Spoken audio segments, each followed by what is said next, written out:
The following story is a translated and adapted conversation, recounting supernatural experiences from around the world. This content is intended for entertainment purposes only. Listen with an open mind and enjoy the thrill of the unknown. The content in this video is purely for entertainment. Viewer discretion is advised. If you are easily frightened, be prepared some stories might just send chills down your spine. If you're ready, turn off the lights, put on your headphones, and immerse yourself in the world of the unexplained. I will use fictional names for everyone involved since many of them are still alive and some still hold official positions. Many are veterans or government officials, so out of respect, I will refrain from using real names and will also omit certain details that might reveal identities. This story was told to me by a respected senior, whom I will refer to as P. Prasad. He shared this experience, which he encountered firsthand, along with his squad leader and subordinates. P. Prasad recounted that after graduating as a police cadet, he chose to specialize in counter-terrorism training because his goal was clear: he wanted to become a border patrol police officer.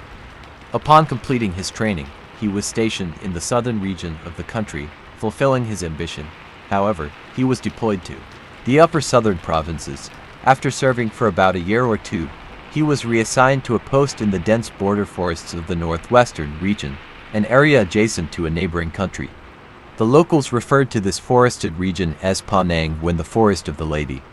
This incident took place around 1996-1997, though P. Prasad could not recall the exact year. One night, while on a late-night guard shift, P. Prasad noticed unusual movement in the bushes at the edge of the forest, just beyond their base perimeter. The dense foliage made it difficult to see clearly, but he could make out shifting shadows between the trees. He initially thought it was an animal, perhaps a wild boar or a stray dog. However, the way the movements occurred, calculated, slow, deliberate, made him uneasy. He reached for his rifle and signaled to his fellow officer on duty. The two of them remained still, watching carefully. The tension grew as the wrestling continued. Then, something emerged from the darkness, something that would haunt them for years to come. My friend quickly shone his flashlight towards the source of the sound, scanning the area. The light revealed two men, both covered in dirt and injuries, as if they had been running from something. They looked frantic and terrified. Seeing their state, my friend immediately approached to check on them and took them into custody, bringing them back to the base. Once they got closer, he noticed that one of the men seemed to be a local hunter, possibly from one of the indigenous tribes in the area. The other man, however, was clearly not from around here. His appearance and complexion were very different from the local people. But what stood out most was their state of mind. Both of them looked absolutely terrified, like people who had seen something beyond human comprehension. They could barely speak, only muttering incoherently like madmen. For safety reasons, my friend decided to detain them at the base. After giving them water and letting them rest for about an hour, the hunter seemed to regain some of his senses. He was still shaken, but at least he was able to communicate. Seeing this, Prasad brought him in for questioning, with the commander himself present in the interrogation room. As for the other man, they locked him up separately, fearing that he might escape or cause trouble. From my friend's assessment, it was obvious that these two had been involved in something illegal, if not poaching, then smuggling drugs. That jungle was not a place for tourists, especially at that time of year. The area was full of dangers, not just wild animals, but also rogue military forces from a neighboring country who sometimes crossed the border. On top of that, unexploded landmines were still scattered throughout the forest, remnants of past conflicts. There was no way these men were simply adventurers or lost travelers. So Prasad began questioning the hunter, and what Thebu revealed shook him to the core. According to Thebu, he had been forced to lead a group of 3 wealthy men into the jungle to hunt a tiger. He hadn't wanted to go, but they threatened to kill his mother if he refused. If the hunter didn't lead all 3 men into the jungle and bring them back within 2 days, they had threatened to kill his mother, who was being held hostage by one of their men. Hearing this, the commander, who had been listening to the interrogation, immediately ordered a team to head to the location Thebu had given. If what he said was true, there might still be survivors who needed rescuing. But there was still one burning question in everyone's mind: what happened to the other men? According to Thebu, there should have been for people who entered the jungle, but now only to remain and they were in horrific condition. So, he continued his story. The journey into the jungle. The morning before, after agreeing to lead the men under duress, he began tracking a tiger based on rumors and sightings the rich men had gathered. They traveled deep into the wilderness, moving further away from civilization until they reached the border between two forests, one that belonged to the spirits of the land, known as the Sacred Forest of Mainang Wan. Before they could enter, Thebu asked for permission from Chadi, the leader of the poachers, to perform a ritual. It was a customary spiritual practice among the local hunters. It was meant to ask the forest spirits for guidance and protection before stepping into their domain. Surprisingly, Chadi agreed, but as soon as the ritual began, something changed. The sky darkened unnaturally, as if the sun itself had been swallowed whole. The once warm light filtering through the trees vanished, leaving the jungle eerily silent. And then, something even more unsettling happened. As Thebu reached the final step of the ritual, he realized he couldn't put out the incense stick he was holding. His hands trembled. No matter how hard he tried, the incense remained lit, a sign of grave danger. Panic rising in his chest, he grabbed his divination stick, which contained ancestral bones, and cast a fortune reading. The result was clear and absolute. The forest is closed. If you enter, you will die. Thebu pleaded with Chadi to turn back. He wasn't refusing to guide them, but he begged them to wait for another day. But the three poachers refused to listen. Chadi's two henchmen, instead of respecting the warning, mocked the spirits. They grabbed the incense stick from Thebu and held it up to the sky, shouting insults at the jungle and its spirits. Then, in an act of blatant defiance, they flipped the incense upside down and stabbed it into the ground. What happened next shocked Thebu to his core. Despite the incense being impossible to plant into the soil earlier, it sank into the earth with ease, as if the ground itself had opened up to accept it. To Thebu, this was a terrifying sign. It wasn't just disrespect, it was a direct challenge to the spirits. Among hunters, some jungles are more dangerous than others, but this particular jungle, this was the domain of Mainang Wan. For generations, his people had passed down stories of the forest's guardian spirit. Unlike benevolent spirits, Mainang Wan was ruthless. Her rise to power was bathed in blood. She had used black magic, forced powerful shamans into servitude, and destroyed anyone who opposed her. Those who disrespected her domain suffered horrific fates, torn apart by unseen forces, lost in an endless labyrinth of trees, or worse, their souls trapped within the jungle forever. And now, Chadi's men had just sealed their fate. Everything felt cruel and terrifying. After Lady Wan's demise, the local villagers experienced various supernatural occurrences tied to her spirit. In the end, they had to call upon a powerful shaman, a moon sorcerer, to subdue and seal her spirit. They confined her essence within a shrine, transforming her into a guardian spirit, a celestial entity meant to protect the land. In reality, when Fizit first took his position, he had already visited that shrine and heard the local legends surrounding Lady Wan. However, he had never encountered anything firsthand, so he remained skeptical. But what struck him as different was Frendayu's unwavering belief. He was absolutely convinced that spirits truly existed. Frendayu continued his tale.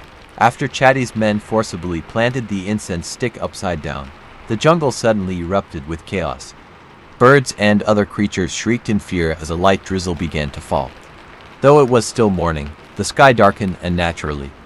Despite his reluctance to continue, Chadi's men pressed their guns against his head, forcing him to lead the way. Reluctantly, he complied and started tracking the tiger. They followed its trail, starting from an area where deer were known to gather. All the while, the rain continued to drizzle steadily. Friend carefully analyzed the tracks, ensuring they remained downwind to avoid alerting the tiger. He warned everyone to be cautious and to stay silent as they moved forward. After over an hour of careful tracking, the wind suddenly changed direction. A deep, guttural growl echoed from the side, accompanied by the rustling of tall grass. Before they could react, a massive tiger, spanning nearly 7 cubits in length, lunged out of the bushes. It bit down on one of Chadi's men, dragging him away into the dense foliage before anyone could even raise their guns. Blood splattered across the ground, forming a trail leading into the jungle. Chatty shouted for everyone to pursue the beast, and they complied, chasing the blood trail frantically. Ferndayu hesitated, knowing from the blood pattern that the man likely wouldn't survive. He tried to warn them, but no one listened. Chatty kept urging them to move faster. Despite running at full speed, they never once caught a glimpse of the tiger, only the blood trail and broken branches where something had been dragged. They chased it for over an hour until the blood trail gradually faded, leaving behind only paw prints. At that point, Chatty ordered Ferndayu to take the lead again since there was no longer a clear trail to follow. As Fern tracked the footprints, he noticed something unsettling. The tiger's paw prints were becoming lighter and fainter, as if it were losing weight. The realization sent a chill down his spine, but with Chatty's gun at his back, he had no choice but to press on.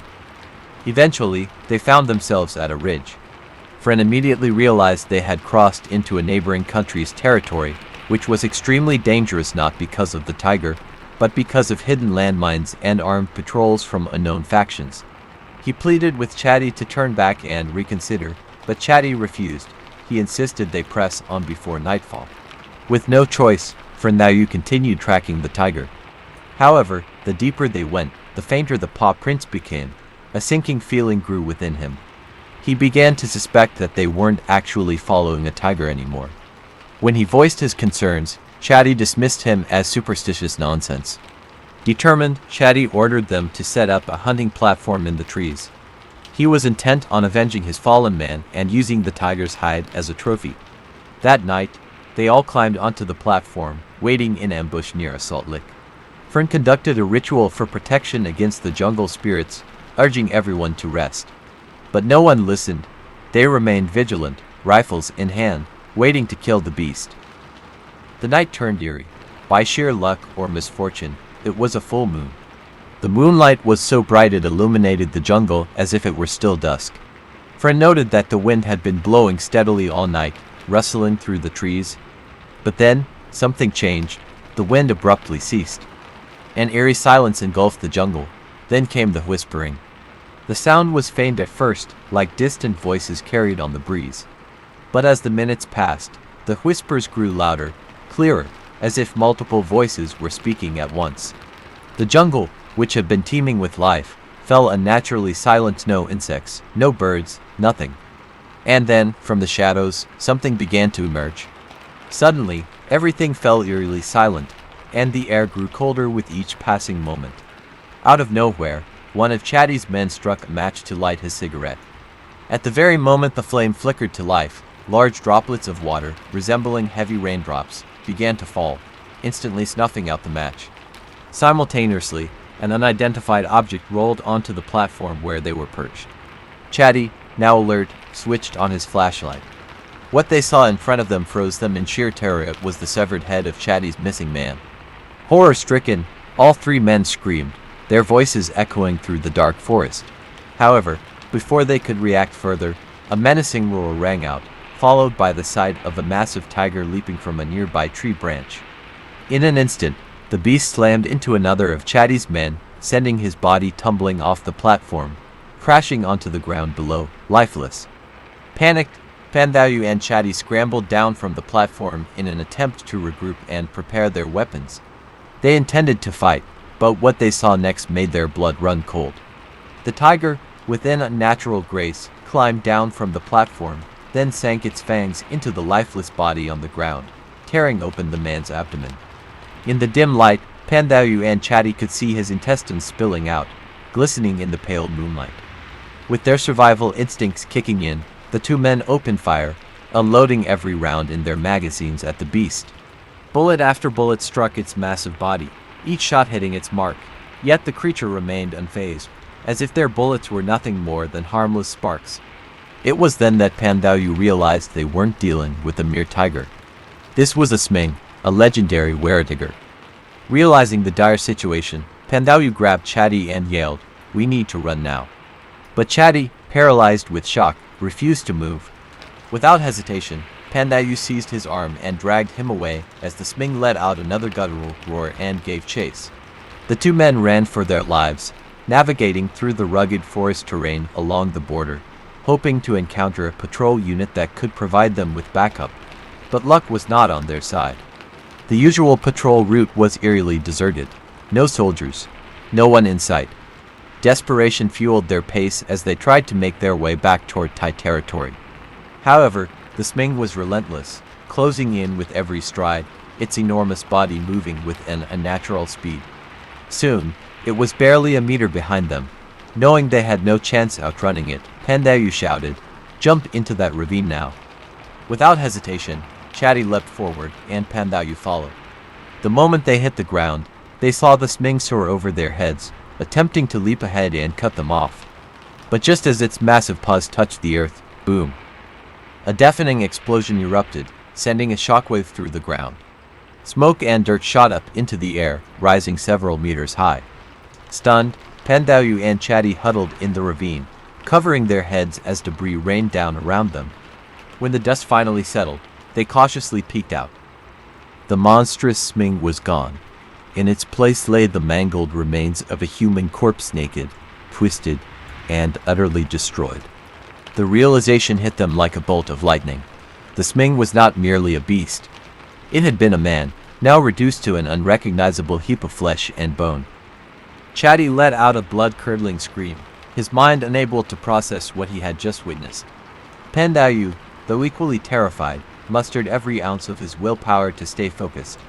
He grabbed Chatty and forced him to his feet, determined to get them both out of the cursed jungle.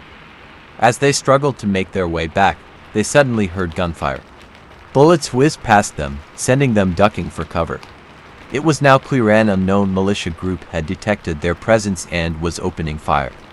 Pandayu's survival instincts kicked in once more. He maneuvered through the terrain, dodging gunfire while dragging Chatty along. Though they had just escaped the clutches of a supernatural predator, their nightmare was far from over. Now, they had to evade the deadly bullets of human adversaries. Desperate, exhausted, and battered, the two men pressed on, navigating through the shadows, determined to reach safety. Eventually, after what felt like an eternity, they arrived at their camp. Just as they thought they could finally breathe, a chilling voice echoed through the air. It was the voice of an old woman, calling Pandayu's name from just outside the camp's perimeter.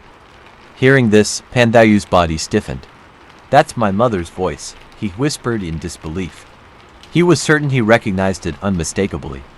The commanding officer immediately ordered one of his men to verify the woman's identity. Pandayu was instructed to observe from the window, confirming whether or not it was truly his mother and not a potential enemy. Peering outside, his eyes widened with shock. "It's her, it's really my mother," he muttered. After a thorough security check to ensure she was unarmed, the officer finally gave the order to let her inside. As Frinthobu was finally allowed to meet his mother, they were placed together in the holding cell, and everything was locked securely. Meanwhile, Fizit took Chatty, who had regained consciousness, for questioning. Just as the interrogation was about to begin, a radio transmission from the team assisting Frin's mother came through. The team reported that they had found the body of a local woman at the given coordinates. Upon confirming with the village elder, they identified the deceased as a local villager whose son was none other than Frinthobu. At that moment, Fizit felt a chill run down his spine. He immediately ran to check the holding cell, which was in a separate room from the interrogation chamber.